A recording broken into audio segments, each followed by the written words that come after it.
Hello everyone, amalgamation of partnership form first topic हम इस chapter का कंप्लीट कर चुके हैं। आज हम स्टार्ट करेंगे इस चैप्टर का second topic, sale of partnership form to a company. मतलब जब एक पार्टनरशिप फॉर्म अपना बिजनेस किसी कंपनी को सेल कर देती है तो उस केस में क्या क्या अकाउंटिंग एंट्रीज होती है, कौन कौन से अकाउंट बनते हैं, क्या नया एडजस्टमेंट होता है, वो सब कुछ मैं आपको समझाता हूँ। ठीक, सबसे पहली बात बहुत इजी है। बहुत इजी कैसे है? देखो, हम अपना बिजनेस किसी कंपनी को सेल कर रहे हैं तो हमें केवल और केवल पार्टनरशिप फॉर्म की बुक्स को बनाना है, कंपनी की बुक्स को हमें यहाँ पर नहीं बनाना है। ठीक, तो हमें केवल और केवल पार्टनरशिप फॉर्म जो अपना बिजनेस किसी कंपनी को सेल कर रही है उसकी बुक्स को क्लोज करना होता है। क्या करना है? क्लोज करना होता है। अब कैसे क्लोज करते हैं, किस तरीके से क्लोज करते हैं, हमने एमालगमेशन ऑफ पार्टनरशिप फॉर्म में भी समझा है कि पार्टनरशिप फॉर्म, एक पार्टनरशिप फॉर्म अपना बिजनेस दूसरी पार्टनरशिप फॉर्म में ट्रांसफर कर देती है तो उसकी बुक्स को कैसे क्लोज करते हैं। अप्रॉक्सीमेटली वैसे ही रूल है, बस थोड़ा सा चेंज है, तो आपको थोड़ा सा समझना पड़ेगा। मैं आपको बताता हूँ कि किस तरीके से हम पार्टनरशिप फर्म की बुक्स को क्लोज करेंगे। ठीक है, हम क्या करते हैं, 4 अकाउंट बनाते हैं। कितने अकाउंट बनाते हैं? 4। एक अकाउंट बनता है realisation account. Realisation account, books को क्लोज करना है ना, तो इसीलिए रियलाइजेशन अकाउंट बनाना होता है। ठीक, एक अकाउंट हमें बनाना होता है जिस कंपनी ने हमारा बिजनेस परचेज किया है उसका अकाउंट, मतलब परचेजिंग कंपनी का अकाउंट। परचेजिंग कंपनी जो भी उसका नाम होगा उसके नाम से उसका अकाउंट बनेगा।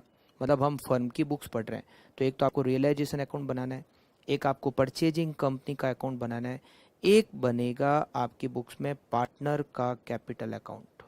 पार्टनर कैपिटल अकाउंट ये बनाना है, और एक हो सकता है आपको बनाना पड़े और वो है कैश एंड बैंक अकाउंट। पढ़ भी सकता है बनाना और नहीं भी।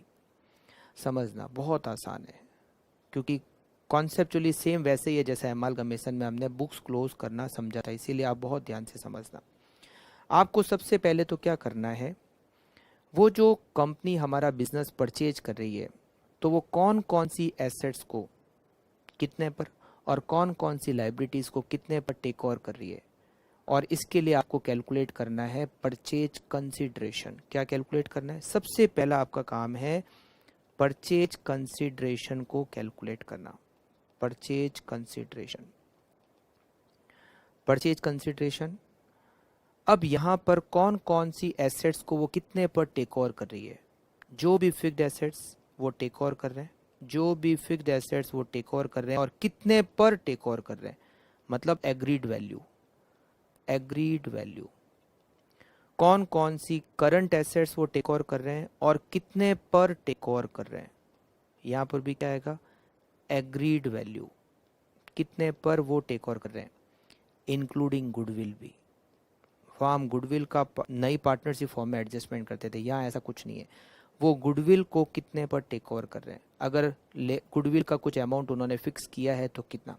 हो सकता है गुडविल का आपको वैल्यूएशन करना पड़े और हो सकता है गुडविल का वैल्यूएशन सीधा ही आपको दे रखा हो। ठीक, तो उन्होंने गुडविल को कितने पे टेक ओवर किया, तो जो जो भी एसेट्स वो टेक ओवर कर रहे हैं और जितने पर टेक ओवर कर रहे हैं उन सबको ऐड कर लो और उसमें से माइनस करो लाइबिलिटीज जो उन्होंने टेक ओवर की है और किस वैल्यू पे टेक ओवर की है।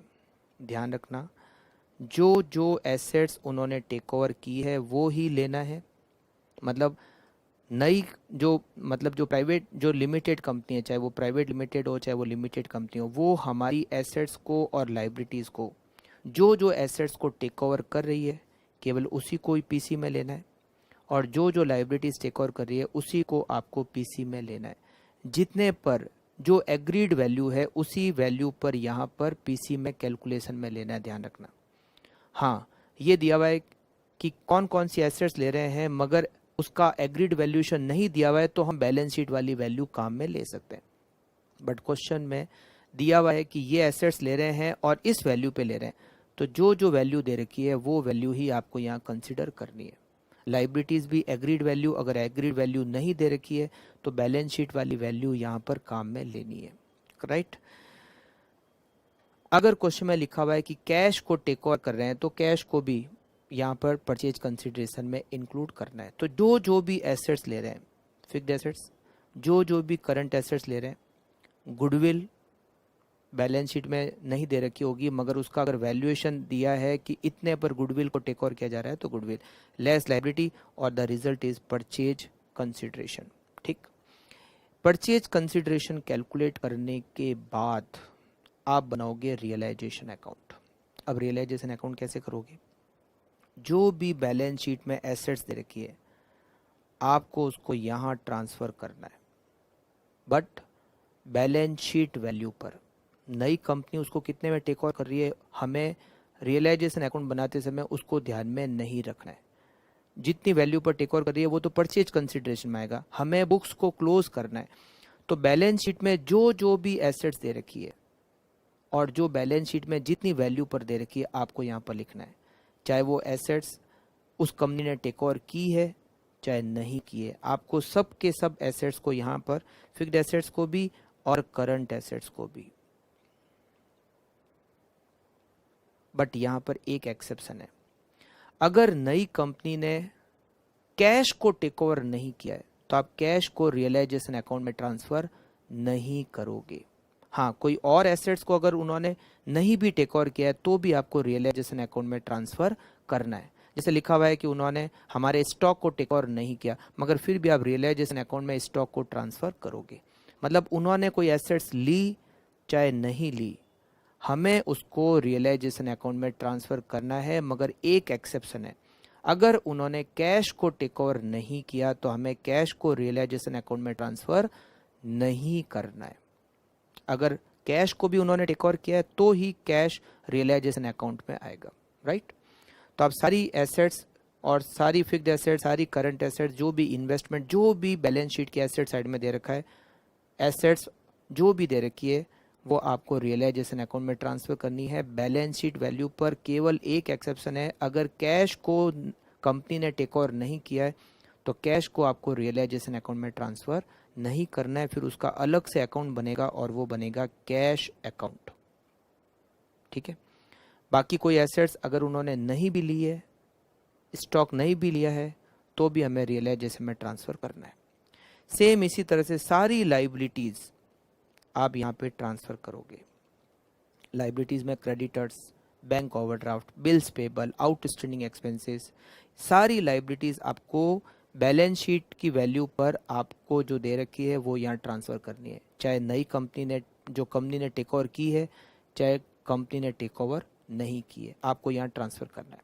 ठीक, अब यहाँ पर आएगा परचेजिंग कंपनी, परचेजिंग कंपनी, और यहाँ आएगा परचेज कंसिडरेशन।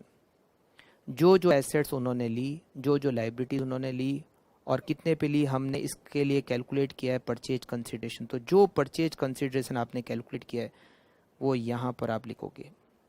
अब हो सकता है कि कोई एसेट्स थी वो उन्होंने नहीं ली, तो उस एसेट्स को हम क्या करेंगे, बेच देंगे। तो उससे क्या मिलेगा, कैश। या वो एसेट्स हो सकता है कोई पार्टनर टेक ओवर कर ले, तो यहाँ आ जाएगा बाई पार्टनर कैपिटल अकाउंट। अगर कोई एसेट्स कंपनी ने टेक ओवर नहीं किए तो या फिर तो हम उसको सेल करेंगे, तो बाई कैश। या फिर कोई पार्टनर टेक ओवर करेगा तो जितने में सेल किए तो आ जाएगा बाई कैश, वो अमाउंट जितने में सेल किए। अगर पार्टनर ने टेक ओवर किए तो पार्टनर ने कितनी वैल्यू पर टेक ओवर किए वो वैल्यू यहाँ पर आ जाएगी। सेम डिसोल्यूशन के रूल्स है यहाँ पर। ठीक है, सेम इसी तरह से अगर कोई लाइबिलिटी उस कंपनी ने टेक ओवर नहीं की है तो हम उसका भी या तो पेमेंट करेंगे तो टू कैश, जितना पेमेंट किया, और या फिर कोई पार्टनर उसको टेक ओवर कर सकता है तो to partner capital account,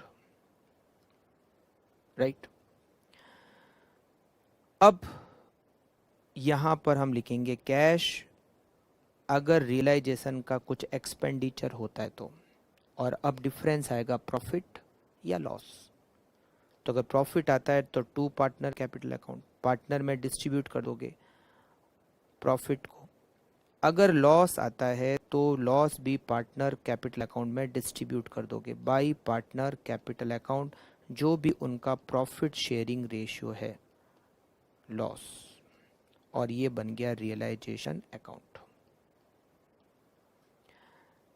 assets का डिस्पोजल कैसे हो सकता है? या तो नई कंपनी, मतलब जो कंपनी उसको टेक ओवर कर रही है, या हम बेच देंगे या पार्टनर ले लेगा।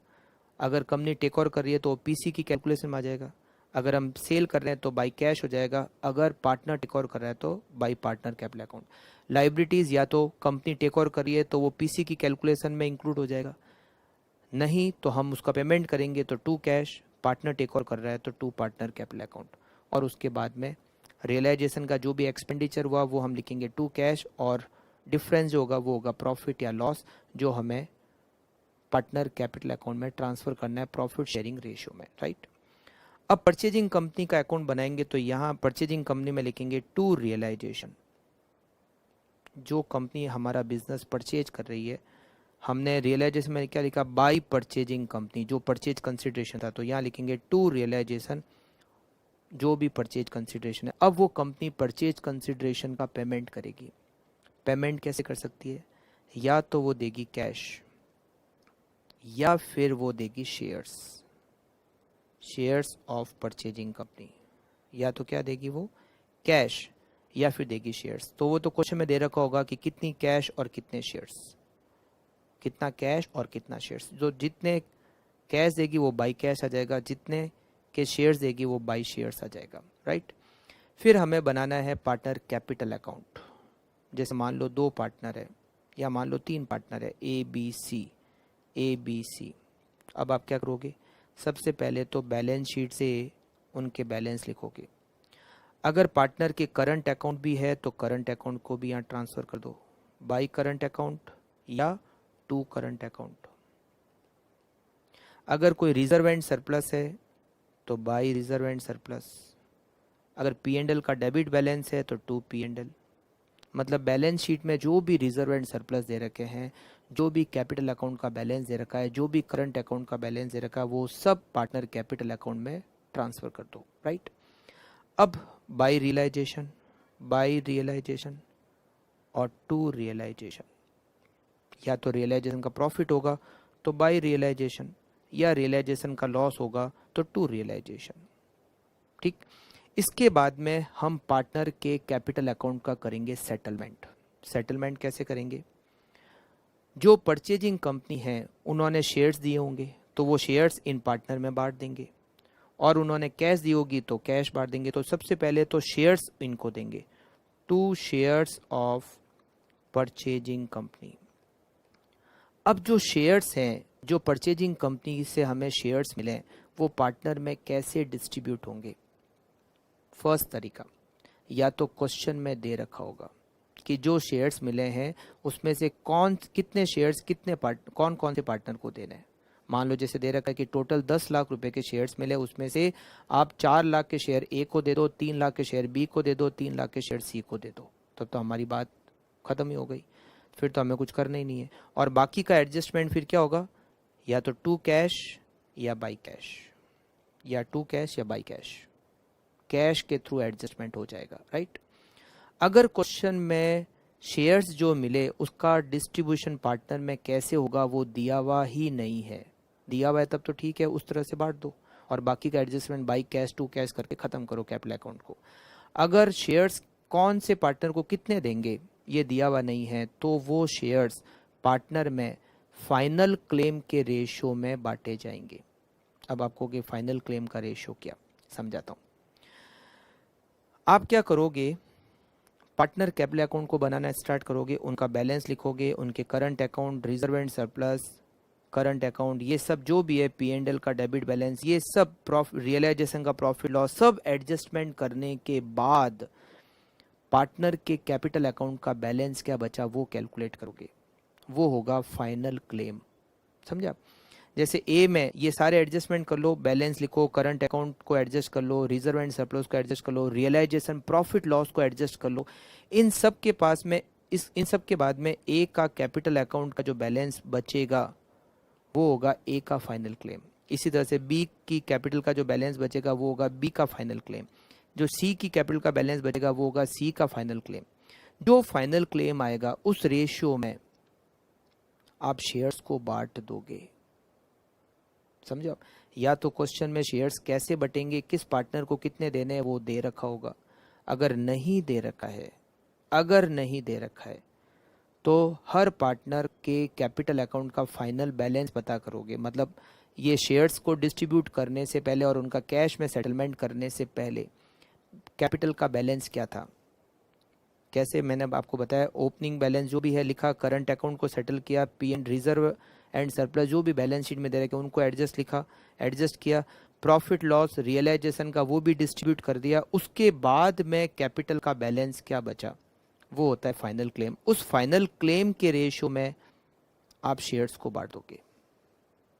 ठीक है, ये जो भी शेयर्स मिले हैं वो बांट दोगे और बाकी का एडजस्टमेंट किससे होगा, कैश के थ्रू होगा। फिर आप सबसे लास्ट में बनाओगे cash account to balance brought down, कहाँ से कितना पैसा आया, कहाँ से कितना, ये कैश का अकाउंट तो ये जो ऊपर वाले अकाउंट बने इसी से एडजस्टमेंट हो चुके, ये मिल जाना चाहिए। मतलब यहाँ लास्ट में जाके कोई भी बैलेंस नहीं रहना चाहिए। अगर लास्ट में जाके कैश और बैंक के अकाउंट में कोई बैलेंस बच गया मतलब समझो दिक्कत हो गई। ठीक है ना, लास्ट में जाके ये मिल जाना चाहिए, डेबिट साइड और क्रेडिट साइड मिल जानी चाहिए, कहीं भी कुछ बैलेंस नहीं रहना चाहिए। सेम जो डिजोल्यूशन के रूल पड़े थे सेम टू सेम वैसे ही है, बस हम अपना बिजनेस किसी कंपनी को बेच रहे हैं। राइट, तो क्या क्या करना है आपको, रियलाइजेशन अकाउंट बनाना है, सारी एसेट्स सारी लाइबिलिटी ट्रांसफर कर दो, चाहे उसने टेक ओवर की चाहे नहीं की, बस कैश को छोड़ के। अगर कैश नहीं उस कंपनी ने टेक मतलब लिया है तो ही कैश यहाँ ट्रांसफ़र होगा। अगर उस कंपनी ने कैश नहीं ली है तो फिर कैश को रियलाइजेशन अकाउंट में ट्रांसफ़र नहीं करना है। अब आप कहोगे ये टू कैश क्या है, ये तो हम पेमेंट कर रहे हैं, अगर लाइबिलिटी का पेमेंट कर रहे हैं तब की बात है, पेमेंट टू लाइबिलिटी। फिर जो जो एसेट्स और जो जो लाइबिलिटी उन्होंने ली है, जितने पर ली है उससे आप कैलकुलेट करोगे परचेज कंसिडरेशन। वो परचेज कंसिडरेशन आप लिखोगे यहाँ पे। उसके बाद में जो एसेट्स उन्होंने नहीं ली उसको हम या तो बेच देंगे या फिर कोई पार्टनर टेक ओवर करेगा। बेच देंगे तो बाई कैश और पार्टनर टेक ओवर कर रहा है तो by partner capital account. Liability अगर उन्होंने नहीं ली है तो हम उसका पेमेंट करेंगे तो टू कैश और पार्टनर टेक ओवर करता है तो to partner capital account. Realisation का एक्सपेंसेस लिखा और रियलाइजेशन का प्रॉफिट लॉस कैलकुलेट किया। फिर आप परचेजिंग कंपनी का अकाउंट बनाओगे, उसका परचेज कंसिडरेशन, उसने कैसे पेमेंट किया, कितना कैश और कितने उसने शेयर्स दिए वो लिखोगे। फिर पार्टनर कैपिटल अकाउंट बनाओगे, पार्टनर कैपिटल अकाउंट में सारे एडजस्टमेंट जो भी बैलेंस शीट में दे रखे हैं वो सब करोगे। रियलाइजेशन का प्रॉफिट लॉस लिखोगे। उसके बाद में पार्टनर के कैपिटल का फाइनल बैलेंस पता करोगे जिसको कहते हैं फाइनल क्लेम। उस फाइनल क्लेम के रेशियो में ये जो परचेजिंग कंपनी जो शेयर्स मिले थे उस फाइनल क्लेम के रेशियो में बांट दो। बट अगर क्वेश्चन में दिया हुआ है कि शेयर्स कैसे बांटने हैं, किस पार्टनर को कितने देने हैं, तो फिर जो क्वेश्चन में तरीका दे रखा है उसी हिसाब से शेयर्स को डिस्ट्रीब्यूट किया जाएगा। और फिर जो भी एडजस्टमेंट होगा वो कैश के थ्रू होगा, बाई कैश या टू कैश। करेक्ट। फिर आपको कैश अकाउंट बनाना है सबसे लास्ट में। कैश अकाउंट डेबिट साइड और क्रेडिट साइड मिल जानी चाहिए, इसका मतलब है एकदम सही काम हो चुका है, मतलब आपने कहीं भी कुछ क्लरिकल मिस्टेक नहीं किए। राइट, तो ये है sale of partnership firm to a company. बहुत इजी है, बहुत इजी है। क्वेश्चन करेंगे, बहुत सारे क्वेश्चन करेंगे, तो नेक्स्ट क्लास में हम इसके क्वेश्चन स्टार्ट करेंगे। Okay, thank you, bye bye.